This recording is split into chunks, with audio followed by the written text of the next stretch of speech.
चिकिटी अंचलर सोनामधन्य समाजसेवी साहित्य अनुरागी स्वर्गत गोपीनाथ पाणिग्राही स्मृति रे चिकिटीगढ़ बड़दाण्डे अनुष्ठित हो नारायण सेवा। उपस्थित सुधी वृंद स्वर्गत पाणिग्राही फोटोचित्र रे पुष्पमाल्य अर्पण करी प्रणिपात होई एही कार्यक्रम आरंभ करथिले।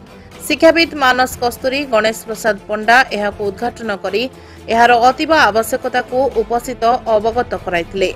अन्यतम अतिथि भावे शिक्षाविद निगमानंद पंडा, सीमांचल पंडा, रामनाथ सुबुद्धि, आईनजीवी खलीपाणी, सैनिक अधिकारी सुधीरकांत साहू आदि सभा मंच रे निज निजर वक्तव्य एही कार्यक्रम को सबको दृष्टि साहाय्य सहयोग करने को निर्भर प्रतिश्रुति देथिले। चिकिटी दर्पणर सभापति प्रतिभा भास्वर, इंजीनियर दुर्गा प्रसाद पाणिग्राही एही नारायण सेवा को वेद उपनिषद धर्मशास्त्रर व्याख्या करथिले एवं सबुदिन पई बंचाई रखिबा पई समस्तको सहयोग कामना करथिले। परवर्ती पदक्षेप रे एहा गंजाम तथा पूरा ओडिसा रे चालू करबा पई उद्यम करबा नै सहयोग कामना करथिले एवं नररूपी नारायण सात्विक भोजन रे अप्यायित होइथिले।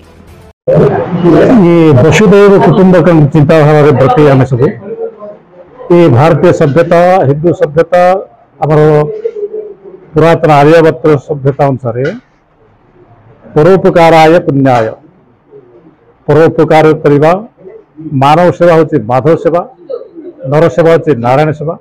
यही व्रत व्रती हवा पाई ये मो अंगीकारबद्ध एवं बाल्यकाल में चली मु तो जड़े जदिव जड़े वृत्ति जड़े इंजीनियर मोर एमटेक सिविल इंजीनियर जड़े किंतु मोर चाकरी प्रति जेहेतु मोर पेट पोषिया थिला किंतु समाज कल्याण करवा बा बुभुक्ष निरन्न मान को अनुदान करवा एवं कौन व्यक्ति संसार रे जी दुखी दरिद्र बेसहारा अवहेलित थे तांको जत्पर नास्ति सेवा करवा साहाय्य देवा ये लक्ष्य मु मातिची। एटा मोर किसी निजस्व चिंताधारा नहीं, ये विधातांकर आदेश निर्देश कर चलती से मो भर किसी ईर्षा असूया बा अभिमान कि गर्व एमती आस्फाड़न एमती भी किसी ना आपण मैंने सब जानी देखुए जो मैंने मत 50 वर्ष कर देखी मोर सेमती किसी ना कि कर चलवा जीवा पूर्व संसार छाड़ी जीवा पूर्व से मु अनवरत चेष्टा कर चलती परमेश्वर को अपार करुणार मो चित्ती माटी सर्वसाधारण आशीर्वाद रु मोर पितांकर जो जहाँ ना आज नामित होची ये अन्न छत्रदान तांकर आशीर्वाद रु ये पूरा 65 खंड बही लेखा अच्छी एवं मु भी प्रतिज्ञाबद्ध जे 200 खंड बही वेद वेदांत उपनिषद भारतीय सभ्यता उपर पर्यवेसित कर बही लिखी लोक 200 कोटी लोकंर सेवार मो जीवन को उत्सर्ग करी 200 देश जाकर मोर भारतीय सभ्यता को प्रसारित करी।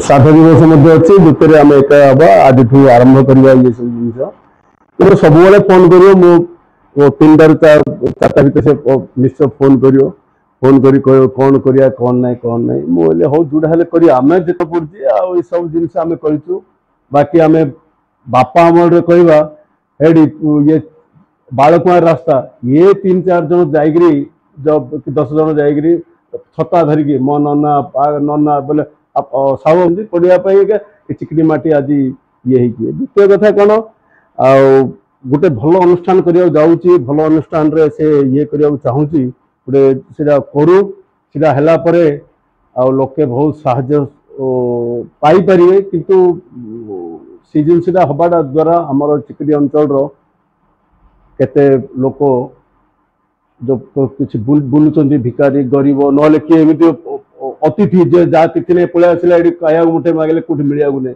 5 दिन मिल सीधा अच्छे कम चली जाऊँ सीटा मत मिलतानी से जो आसुँच से गोटे मुठाड़ी पातु कार्यपाई आस्ते आस्ते चालू आमर वयोज्येष्ठर आशीर्वाद रहू आमर पूर्वपुरुषर आशीर्वाद रहू चिकटी माटर ना आगू जाऊ ये मोर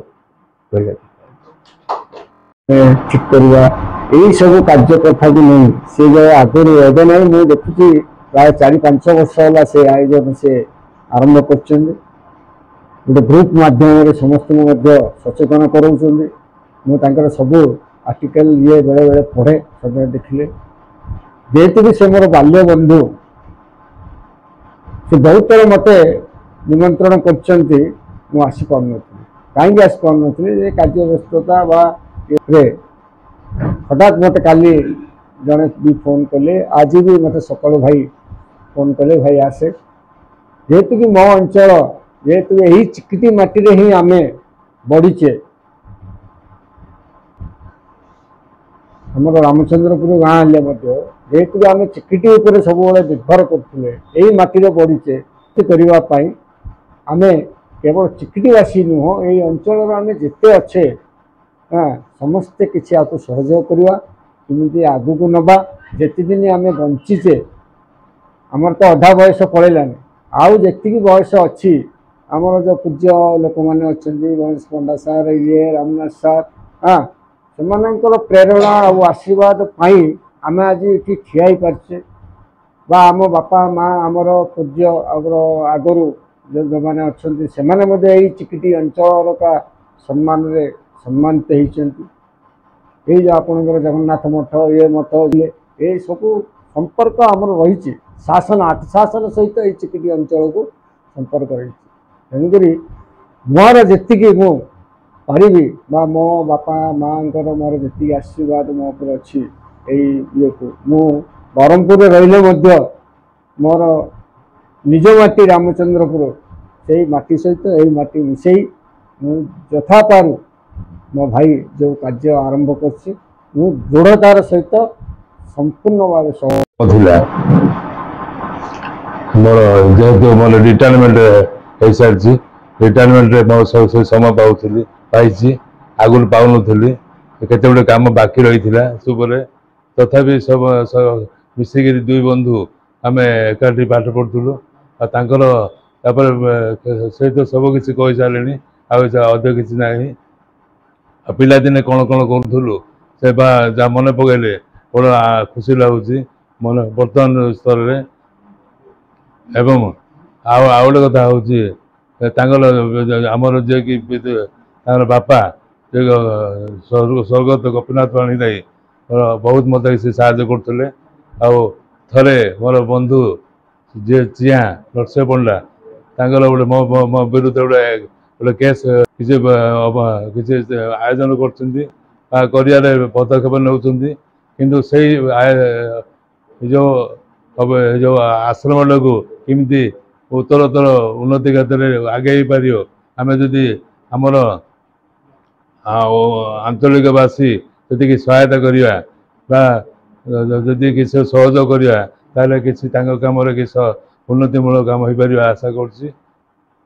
ଏବଂ ସିଏ ସବୁବେଳେ ଲୋକଙ୍କର ସାହାଯ୍ୟ ସହଯୋଗ କରିବା ପାଇଁ କର୍ମତତ୍ପର। ଏବଂ ସେ କେବେ ହେଲେ ପସନ୍ଦ ଦିଅନ୍ତୁନି, ଭିକାରୀ ହଉ ବା ଯେକୌଣସି ଏବେ ଅନ୍ନଛତ୍ର ଖୋଲୁଛନ୍ତି, ଏଇ ଅନ୍ନଛତ୍ର ଏଇଟା କିଛି ଯେହେତୁ ତାଙ୍କ ଦ୍ୱାରା ଆଜି ବହୁତ ଖୁସିର କଥା, କାରଣ ଆମ ଗାଁ ବର୍ତ୍ତମାନ ଆଉ ବ୍ରାହ୍ମଣ ପରିବାର ମାନେ ଆଉ 100ରୁ 108 ପରିବାର ଅଛନ୍ତି। ପ୍ରାୟ 50ରୁ ଉର୍ଦ୍ଧ୍ୱ ପରିବାର ଆମ ଗାଁରୁ ଡିଲିଟ୍ ହେଇଗଲେ, ଯେଉଁମାନେ ଆଉ ଫେରିବେନି।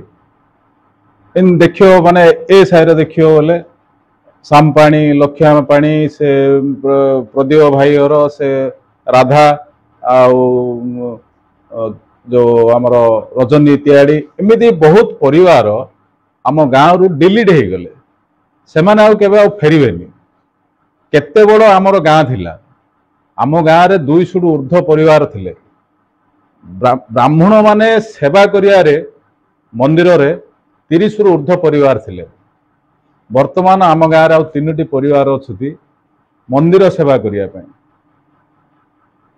ଆଜି ବଡ଼ ଦୁଃଖର ବିଷୟ, ଏତେ ବଡ଼ ଗାଁ ଥିଲା, ଜିନିଷ ଦିନକୁ ଦିନ ସବୁ କ୍ଷୟ ହେଇ ପଳେଇଲା। କିନ୍ତୁ ଆଜି ଗୋଟେ ନୂଆ ଜିନିଷ ଆମର ଭାଇନା ଯିଏକି ପ୍ରତିଭା ଭାସ୍କର ବହୁତ ଦୂରରେ ଥାଇ ଫରେନ୍ରେ ମଧ୍ୟ ତାଙ୍କର ପ୍ରଚାର ପ୍ରସାର ଚାଲିଛି। ସେ ଆଜି ପୁଣି ଚିକିଟିକୁ ଫେରିଛନ୍ତି। ବହୁତ ଖୁସିର ବିଷୟ ଯେ ସେ ଯେଉଁ ଅନୁଷ୍ଠାନ ତିଆରି କରିବାକୁ ଯାଉଛନ୍ତି, ଆମେ ସମସ୍ତେ ମିଳିମିଶି ସାହାଯ୍ୟ କରିବା, ଏହା ହିଁ ମୋର। ଚିକିଟିରୁ ଅରୁଣ କୁମାର ପଣ୍ଡାଙ୍କ ରିପୋର୍ଟ, ଚେତନା ମିଡ଼ିଆ।